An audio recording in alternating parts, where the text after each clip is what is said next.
Oxidation number +3। AnCl3 में An की oxidation number +3, GaCl3 में Ga की ऑक्सीडेशन नंबर +3। आपसे पूछा इन तीनों में सबसे स्टेबल कौन? BeCl3। उससे कम स्टेबल AnCl3, उससे कम स्टेबल GaCl3। भैया हमने क्या बोला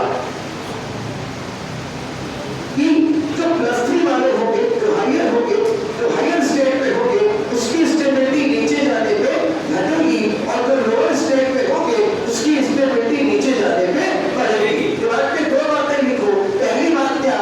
थर्ड में +3 वालों की स्टेबिलिटी नीचे जाने पर घटती है और +1 वालों की स्टेबिलिटी नीचे जाने पर बढ़ती है। भैया PiCl जो है ना, तो PiCl3 जो है तुम बनाओगे, यहाँ पे गैलियम की स्टेट कितनी होगी? +3। समझना, +3 वालों की स्टेबिलिटी नीचे जाने पर लगातार बढ़ रही है, घट रही है? जैसे बोलो, +3 वालों की स्टेबिलिटी नीचे जाने पर लगातार घटेगी, घटेगी, घटेगी। आप गलती मत करना। +3 वालों की स्टेबिलिटी नीचे जाने पर लगातार अगर घटेगी तो PnCl3 सबसे स्टेबल या सबसे अनस्टेबल? सबसे अनस्टेबल, सबसे अनस्टेबल। +3 वालों की स्टेबिलिटी नीचे जाने पर लगातार घटेगी और +1 वालों की स्टेबिलिटी नीचे जाने पर लगातार बढ़ेगी। तो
ये दूसरा और ये तीसरा, कौन सा ऑर्बिटल बॉन्ड बनाएगा, पहला, दूसरा या तीसरा? सिर्फ और सिर्फ तीसरा, क्योंकि वैलेंस बॉन्ड थ्योरी ये कहती है वही ऑर्बिटल बॉन्ड बनाएंगे जो हाफ फील्ड होंगे। तो ये हाफ फील्ड बॉन्ड बनाएगा, फुल फील्ड बेकार है। अब ये ना तो हाफ फील्ड ना तो फुल फील्ड वैकेंट है, ये भी बॉन्ड नहीं बनाएगा। तो भैया ये क्या बोल रहा है कि जब पेयर को हम अनपेयर करा पाएंगे तो एक डिब्बे में एक इलेक्ट्रॉन बिठा पाएंगे, तो हाफ फील्ड करा पाएंगे, जो हाफ फील्ड करा पाएंगे तभी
ये गैलियम में,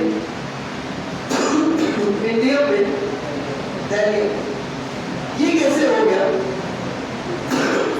थैलियम इन तीनों को जब करके ऊपर आ गया, जबकि इसकी सबसे कम होनी चाहिए थी, तो इन तीनों को जब करके सबसे ऊपर आ गया और थैलियम की आयनाइजेशन एनर्जी सबसे ज्यादा हुई। चलो क्या वो भी डिस्कस करते हैं।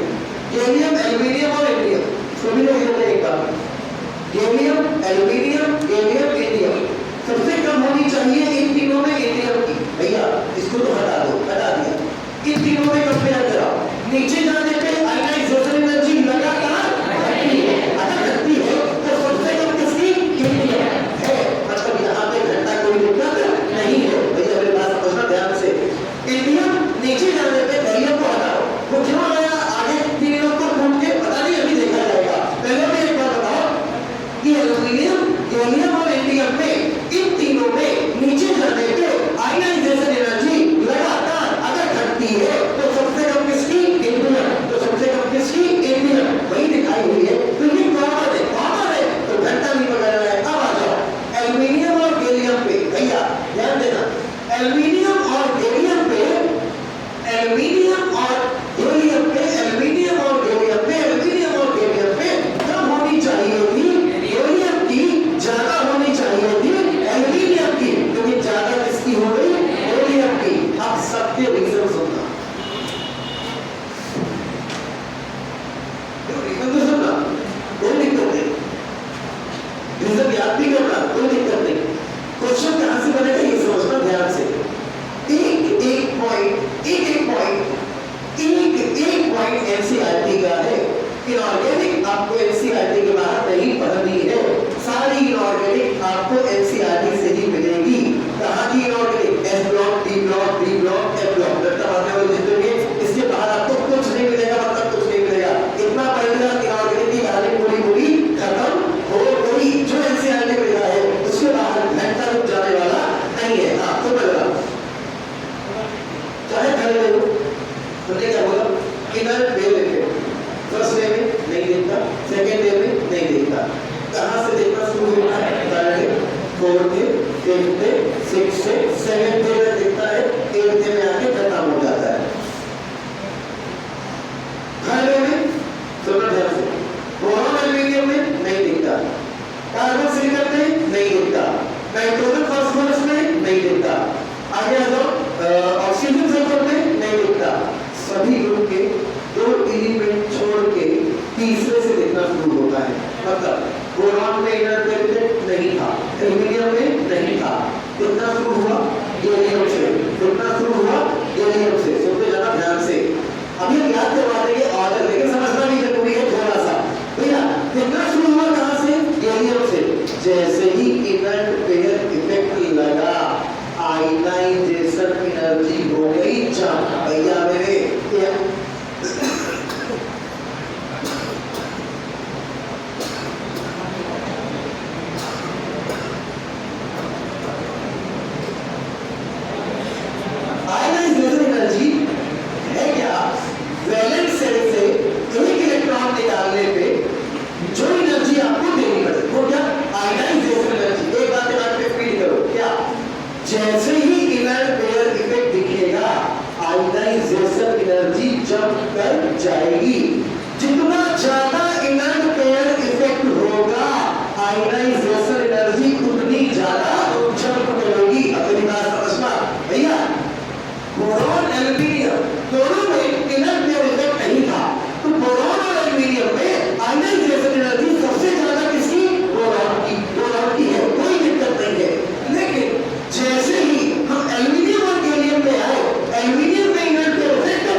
3 4 4 5 5 6 मेरे बात समझे नहीं, समझोगे।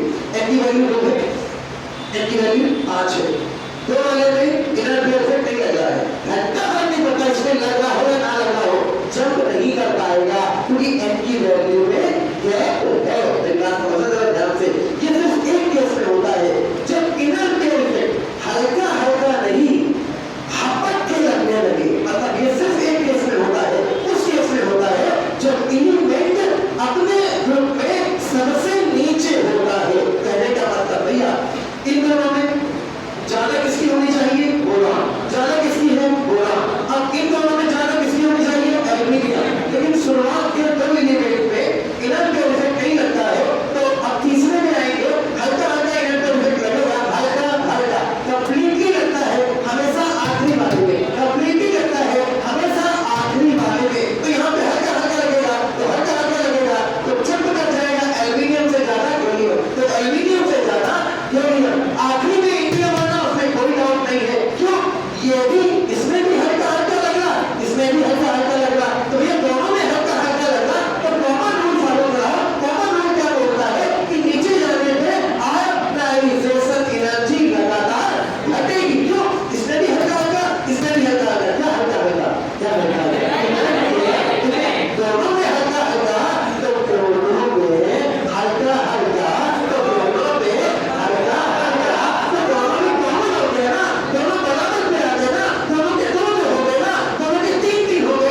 मोबाइल छोड़ना और जो बोलने दिमाग में लिखने की कोशिश करो।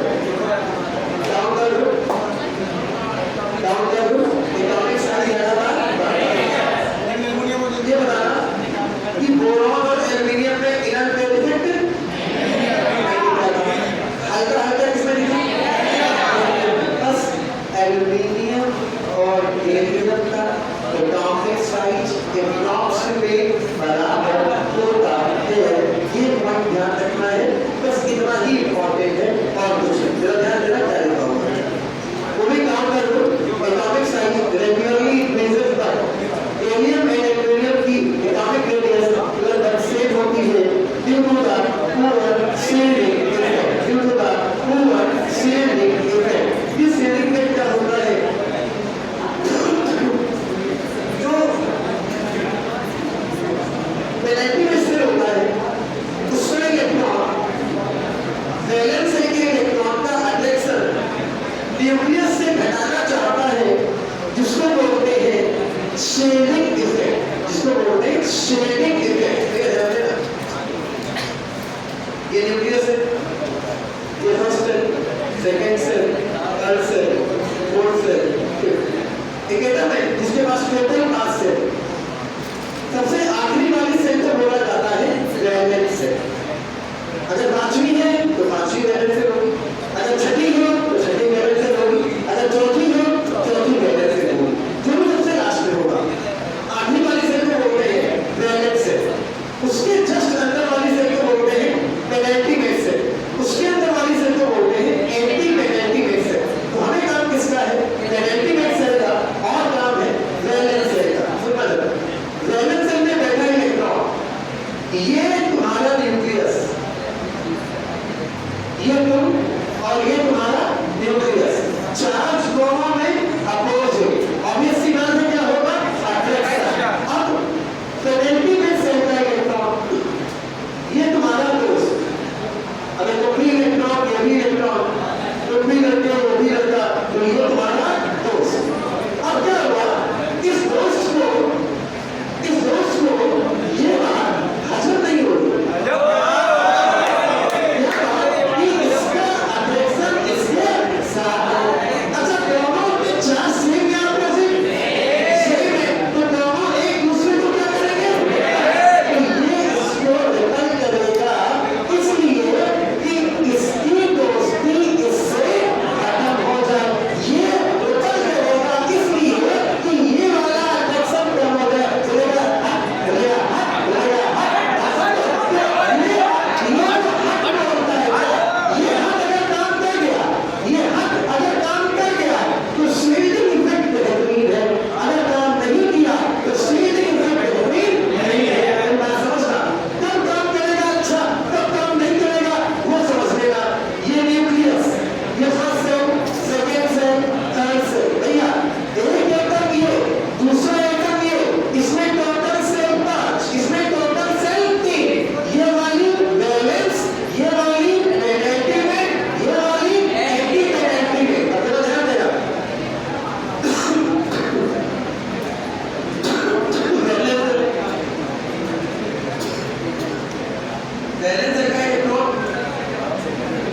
न्यूक्लियस से अट्रैक्शन, पेनल्टीमेट सेल का इलेक्ट्रॉन, इलेक्ट्रॉन और इलेक्ट्रॉन के बीच में क्या होगा, रिपल्सन। अब एक बात सोच के बताना, आसानी से ये भी पेनल्टीमेट सेल का इलेक्ट्रॉन है, ये भी पेनल्टीमेट सेल का इलेक्ट्रॉन है। आसानी से इन दोनों के बीच का अट्रैक्शन, आसानी से इन दोनों के बीच का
aluminium react to form the oxide.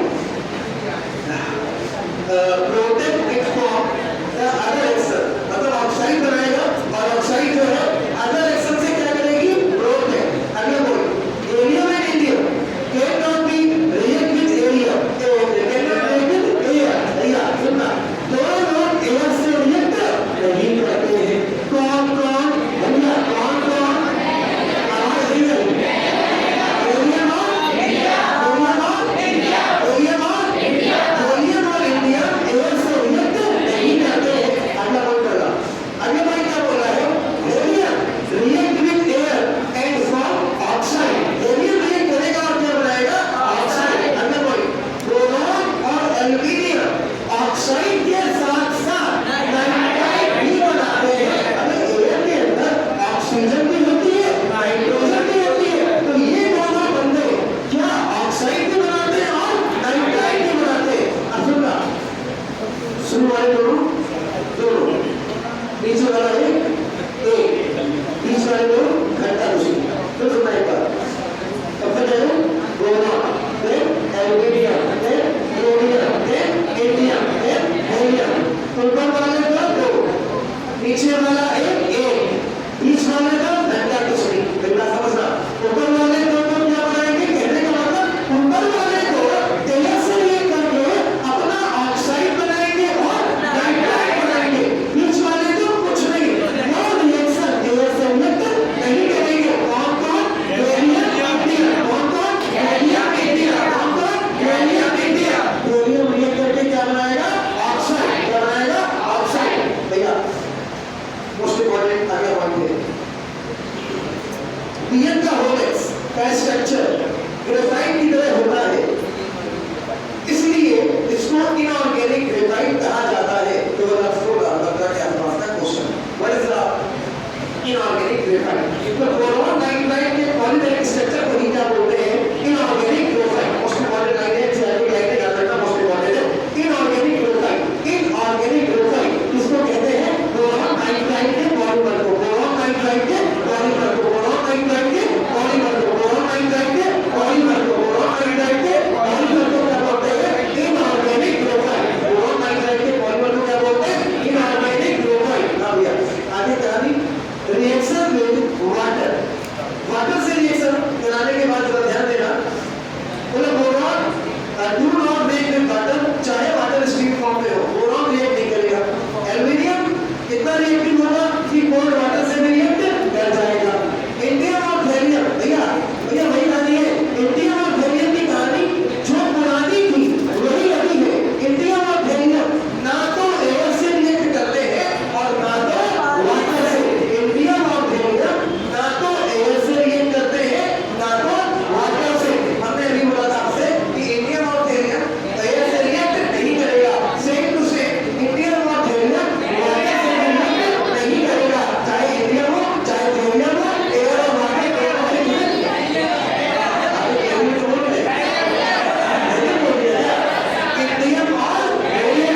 Oxidising acid like dilute HCl, dilute H2SO4। भैया नॉन ऑक्सीडाइजिंग दिमाग में रखना डाइल्यूट, नॉन ऑक्सीडाइजिंग दिमाग में रखना क्या dilute. Boron can not be react with the dilute acid, dilute acid से रिएक्ट नहीं करता है। आगे क्या बोल रहा है, अदर एलिमेंट एसिड से रिएक्ट करेंगे, हाइड्रोजन गैस निकालेंगे। देखो एल्यूमीनियम को रिएक्ट कराया है, AlCl3 बनाया है, हाइड्रोजन गैस निकालेंगे।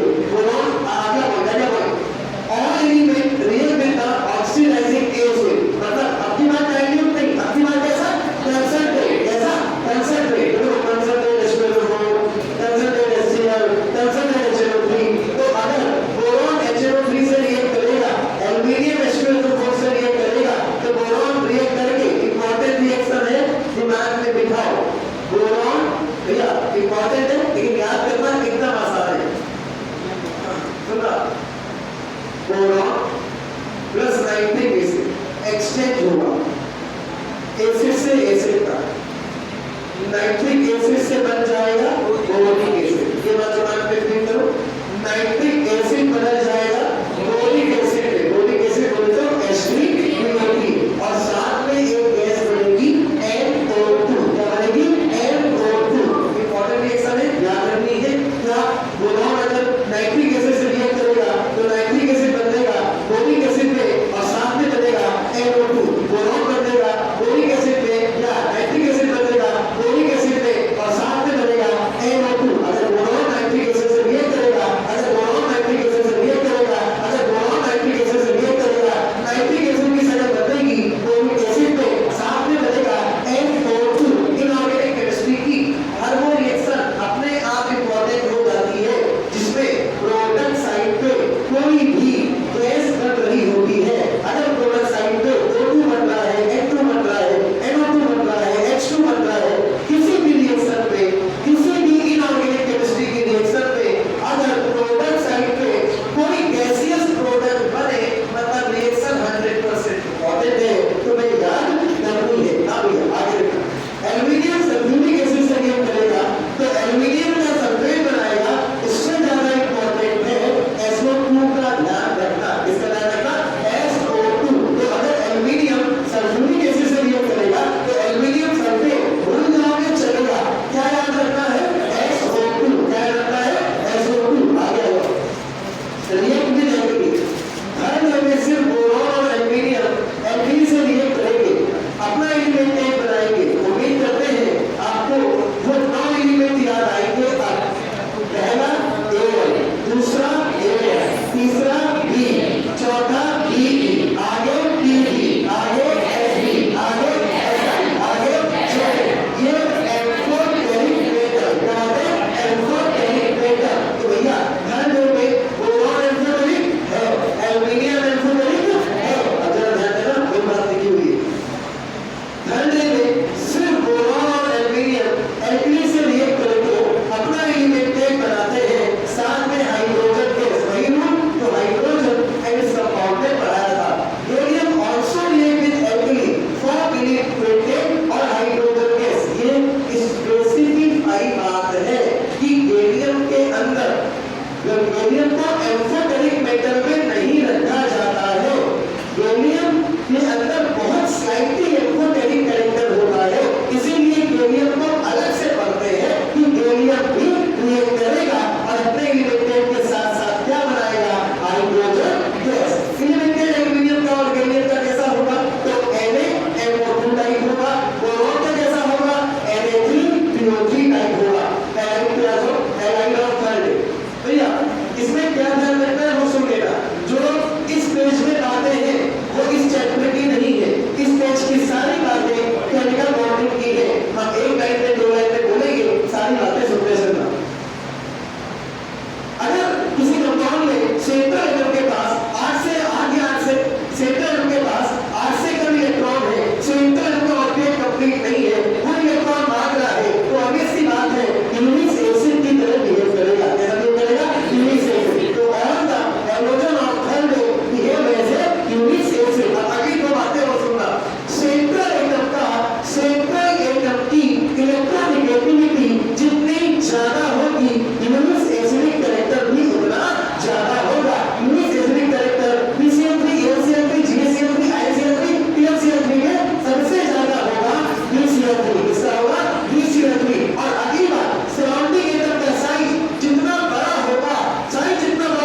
एसिडिक कैरेक्टर भी उतना ज्यादा। अब बताओ FCl-BrI खाई ज्यादा, तो BCl3 BBr3 BCl3 BF3 PCl3 BBr3 BI3 atomic size सबसे ज्यादा आयरन का, यूनिक एसिडिक कैरेक्टर सबसे ज्यादा BI3, उससे कम BBr3, उससे कम BCl3, सबसे कम BF3। जो बातें बोली सारी बातें इस पेज की है यूनिक एसिड के बारे में। आगे पेज पे आ गए, कैरेक्टर ऑफ ऑक्साइड और हाइड्रोक्साइड, मोस्ट इंपॉर्टेंट बात, character of oxide and hydroxide. Boron का ऑक्साइड एंड हाइड्रोक्साइड दोनों एसिडिक होते हैं। बोरॉन का हाइड्रोक्साइड और ऑक्साइड दोनों एसिडिक होते हैं। भैया ऐसे याद करो, नीचे जाने पे बेसिक कैरेक्टर बढ़ता है। जो पॉइंट बोले इसको याद करने की कोशिश करो, जो पॉइंट बोले नीचे जाने पे ऑक्साइड और हाइड्रोक्साइड का, ऑक्साइड और हाइड्रोक्साइड का बेसिक कैरेक्टर के दुनिया में किसी का भी बेसिक कैरेक्टर ग्रुप में नीचे जाने पर लगातार बढ़ता है। अगर नीचे जाने पे लगातार बढ़ेगा तो हमें ध्यान क्या रखना है कि नीचे जाने पे लगातार बढ़ेगा तो सबसे नीचे वाला सबसे ज्यादा बेसिक, सबसे ऊपर वाला सबसे कम बेसिक। तो सबसे कम बेसिक को आप क्या बोलते हो? सबसे ज्यादा एसिडिक। सबसे कम बेसिक को क्या बोलते हो? सबसे ज्यादा एसिडिक। सबसे ऊपर वाला होगा एसिडिक, उसके नीचे वाले होंगे acidic as well as basic, मतलब एम्फोटेरिक। कैसे होंगे? एम्फोटेरिक। इसको ऐसे राइट करो, 1 2 2 1 2 2, मतलब बोरॉन को अलग करो। उसके बाद कौन आया? एल्यूमिनियम और बेरिलियम, इन दो को एक साथ रखो। उसके बाद कौन आया? इंडियम और बेरिलियम, इन दो को एक साथ रखो। इंडियम और बेरिलियम को एक साथ रखो। इंडियम और बेरिलियम के ऑक्साइड और हाइड्रोक्साइड दोनों कैसे होंगे? बेसिक। इसके ऊपर वाले दोनों कैसे होंगे? एम्फोटेरिक। उसके ऊपर वाला कैसा होगा? एसिडिक। तो बोरॉन का ऑक्साइड और हाइड्रोक्साइड दोनों कैसे होते हैं? एसिडिक। उसके बाद आ गया एल्यूमिनियम बेरिलियम, ऑक्साइड और हाइड्रोक्साइड एल्यूमिनियम और बेरिलियम के, एल्यूमिनियम और बेरिलियम के, एल्यूमिनियम और बेरिलियम के, एल्यूमिनियम और बेरिलियम के ऑक्साइड या हाइड्रोक्साइड दोनों कैसे होते हैं?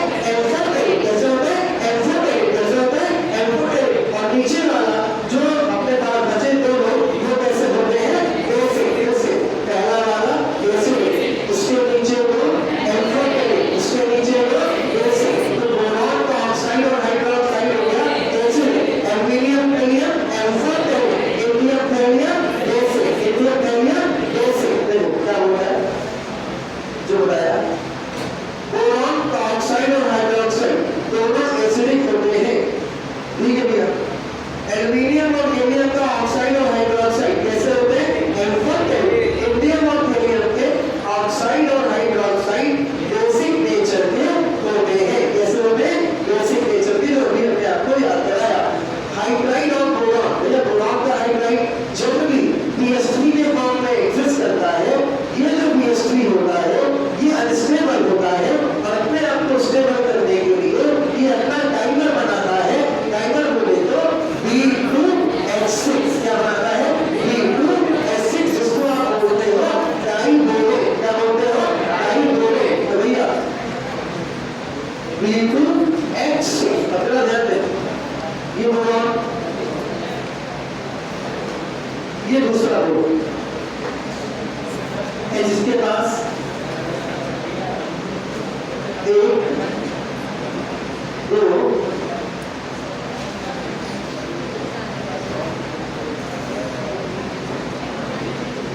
इसके पास भी H2,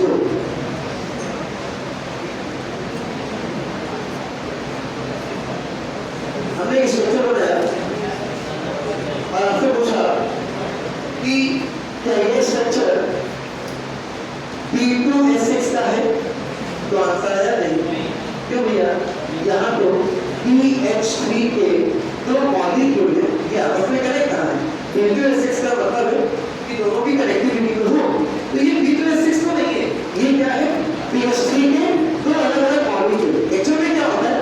बोरॉन के पास वैकेंट p ऑर्बिटल होता है। बोरॉन के पास वैकेंट p ऑर्बिटल होता है। कैसे होता है?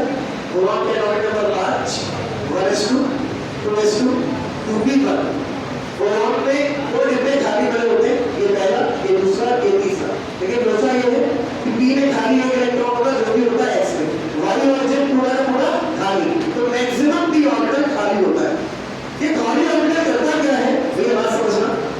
ये वाला खाली ऑर्बिटल ये वाला बॉन्ड तोड़ता है। क्यों? अभी ये मॉलिक्यूल कैसा है, अनस्टेबल। अभी ये मॉलिक्यूल कैसा है, अनस्टेबल।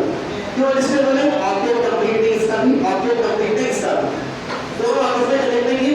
तो ये वैकेंट ऑर्बिटल इसका ये वाला बॉन्ड तोड़ेगा। क्यों तोड़ेगा? वो भी क्लियर होगा, ध्यान देना। इसका वैकेंट ऑर्बिटल इसका ये वाला बॉन्ड तोड़ेगा, और बॉन्ड तोड़ा, ये बताओ सिंगल बॉन्ड में इलेक्ट्रॉन होते हैं, तो इस ऑर्बिटल में इसका बॉन्ड तोड़ा, तो बॉन्ड तोड़ा तो इसके जो दो इलेक्ट्रॉन थे वो दो इलेक्ट्रॉन यहाँ पे आ गए, बॉन्ड तोड़ा तो दो इलेक्ट्रॉन यहाँ आ गए, तो ये बॉन्ड बन गया। इसने इसका वाला बॉन्ड वापस तोड़ा, ये फिर यहाँ पे आ गए, तो ये बॉन्ड वापस से यहाँ बन गया। तो इसके वैकेंट ऑर्बिटल में फिर बॉन्ड तोड़ा, तो वही इलेक्ट्रॉन यहाँ पे आ गए। जो घटना यहाँ पे घट रही है वही घटना यही ऑर्बिटल यहाँ पे घटवाएगा। मतलब इसका बॉन्ड तोड़ेगा, दो इलेक्ट्रॉन यहाँ, विदिन माइक्रोसेकंड यहाँ, विदिन माइक्रोसेकंड यहाँ, मतलब ये दो इलेक्ट्रॉन यहाँ यहाँ यहाँ यहाँ जिंदगी भर रहेंगे। क्यों?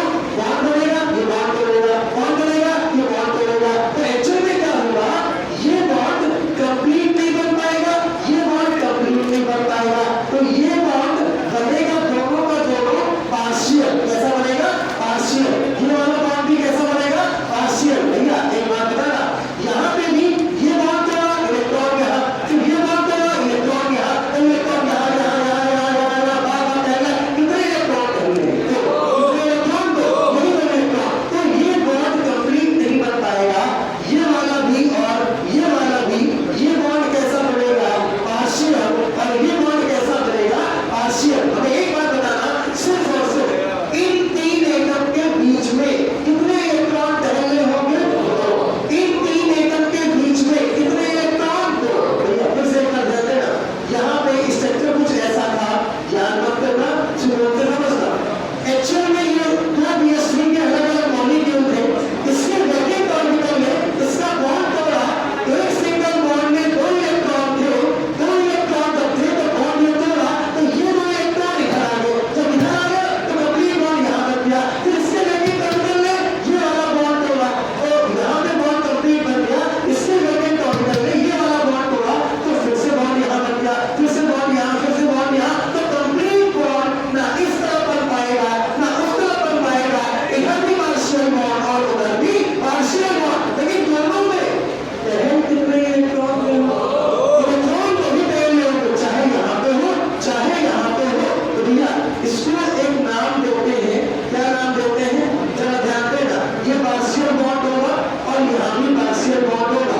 हमें एक बात बताना, इन तीन एटम के बीच में, इन तीन एटम के बीच में कितने इलेक्ट्रॉन टहल रहे?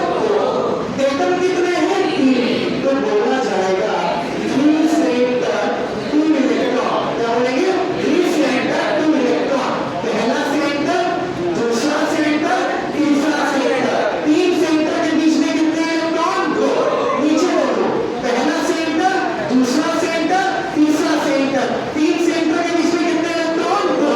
तो यहाँ पे 3 सेंटर 2 इलेक्ट्रॉन बॉन्ड कितने एग्जिस्ट करते हैं? तो एक ऊपर और एक नीचे। भैया सिंगल बॉन्ड में 2 इलेक्ट्रॉन होते हैं, यहाँ पे 2 इलेक्ट्रॉन होंगे, और यहाँ पे एटम पहला ये और दूसरा ये, 2 एटम यहाँ पे इसके बीच में 2 एटम ये, और यहाँ पे इलेक्ट्रॉन कितने एग्जिस्ट कर रहे हैं? तो इसको हम लोग बोलते हैं 2 सेंटर 2 इलेक्ट्रॉन। क्या बोलते हैं?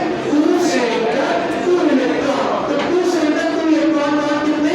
पहला, दूसरा, तीसरा, चौथा। तो 4 होते हैं 2 सेंटर 2 इलेक्ट्रॉन बॉन्ड, 2 होते हैं 3 सेंटर 2 इलेक्ट्रॉन बॉन्ड। अच्छा एक में क्वेश्चन पूछा था, ये बताओ इसमें कितने एटम सेम प्लेट पे एग्जिस्ट करते हैं? How many atom exist in the same plate? तो यहाँ पे ये जो दो बोरॉन है, ये सेम एटम पे सेम प्लेट पे होते हैं। ठीक, ये दो बोरॉन है, इस बोरॉन से ये हाइड्रोजन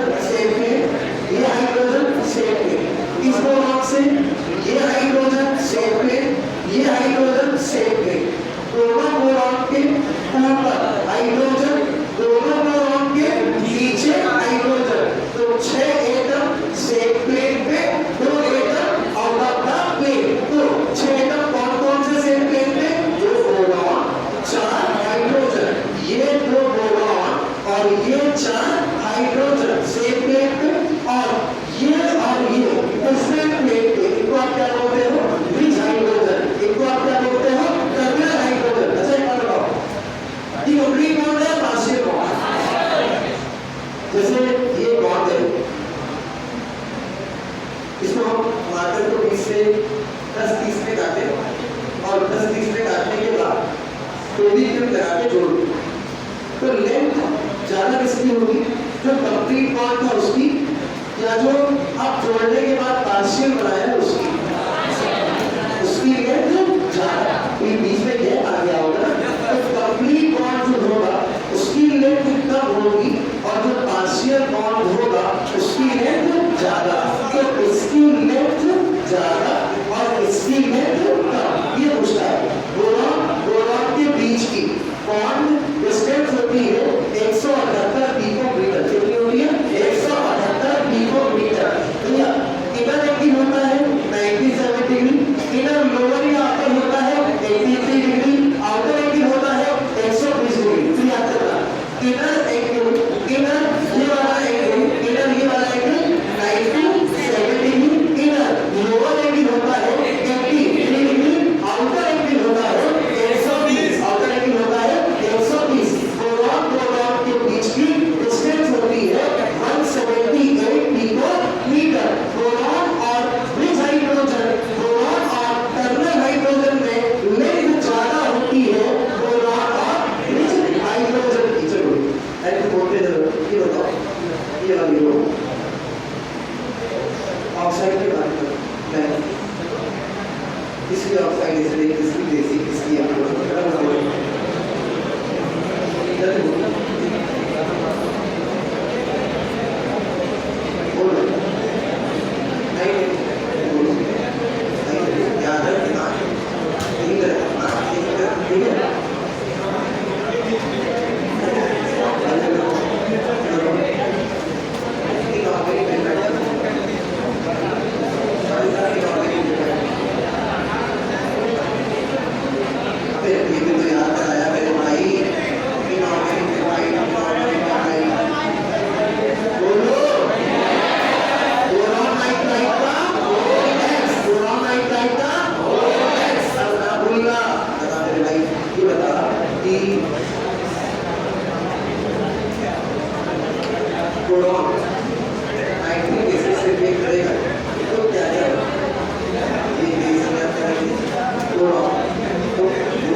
तो ये भी रिलीजिंग एजेंट, ये भी हल्का होगा रिलीजिंग एजेंट। तो दिमाग में दो बातें फील करो,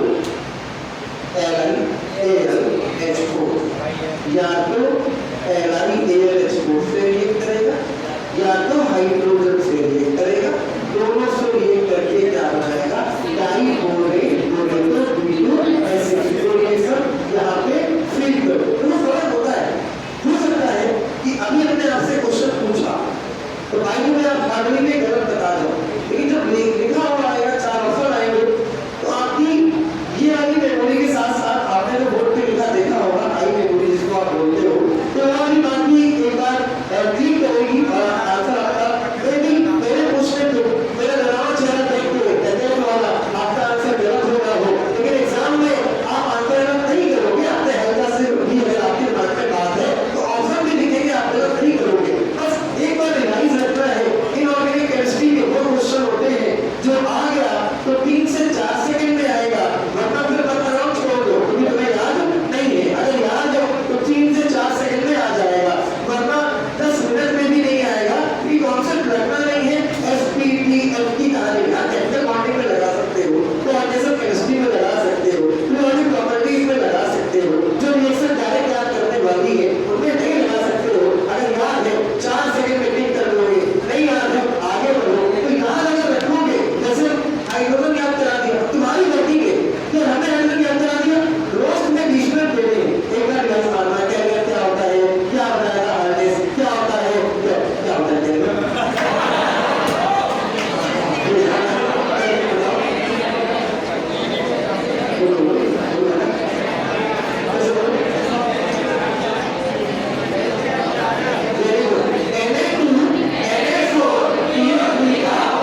coordinate bond with the coordinate bond. उम्मीद करते हैं आपको कोऑर्डिनेशन केमिस्ट्री में एक बात याद होगी कि कोऑर्डिनेशन बॉन्ड फॉर्म करते हैं जहां पे सेंटर में कोऑर्डिनेट बॉन्ड बनाता है लिगेंड के साथ, उसके साथ लिगेंड के साथ। तो लिगेंड जितने भी होते हैं वो यूनिस बेस होते हैं। क्या होते हैं? यूनिस बेस। तो यहाँ पे DH3 एसिड और NCH3 का होमोडाइज यूनिस बेस है, तो ये N के पास लोग पेयर है, तो ये कॉम्प्लेक्स कंपाउंड बनाएगा, कोऑर्डिनेशन कंपाउंड बनाएगा।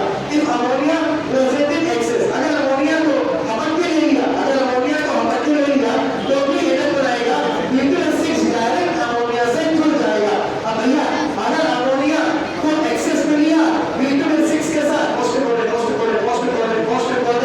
हाई टेंपरेचर, दोनों से B2S6 अमोनिया एक्सेस में है तो एडक बनेगा। एडक का मतलब है कॉम्प्लेक्स कंपाउंड बनेगा, लेकिन हाई टेंपरेचर लेने पे सेम रिएक्शन में अमोनिया एक्सेस में होने पे इनऑर्गेनिक ग्रेफाइट बन जाएगा। इनऑर्गेनिक ग्रेफाइट का मतलब Bn का होमोलेक्स, दोनों सेम रिएक्शन है, B2S6 अमोनिया एक्सेस एक में नॉर्मल टेंपरेचर और एक में हाई टेंपरेचर में बनेगा बोरॉन नाइट्राइड का होमोलेक्स, वो इनऑर्गेनिक ग्रेफाइट और नॉर्मल में बनेगा एडक को कॉम्प्लेक्स कंपाउंड। आगे वाली रिएक्शन इन सबका पार्ट, इन सबसे इंपॉर्टेंट फिर ammonia and B2S6 react with the ratio. अगर अमोनिया अगर जो 3 है वो 2 हो जाए, अमोनिया का फॉर्मूला क्या है? NH3। अमोनिया फॉर्मूला क्या है? NH3। तो जो 3 है वो 2 हो जाए, 2:1 हो जाए, 2:1 का रेशियो हो जाए अमोनिया और B2S6 के बीच में। अगर रेशियो होगा 2:1 क्या 2:1 मतलब 2 मोल अमोनिया और 1 मोल B2S6, मतलब अमोनिया 4 मोल और B2S6 2, मतलब अमोनिया उल्टा मतलब अमोनिया हो जाए तुम्हारा 8 मोल और वो हो जाए 4 मोल, आधा अमोनिया 2 गुना और वो उसका आधा, तो बनेगा इनऑर्गेनिक वेजिंग।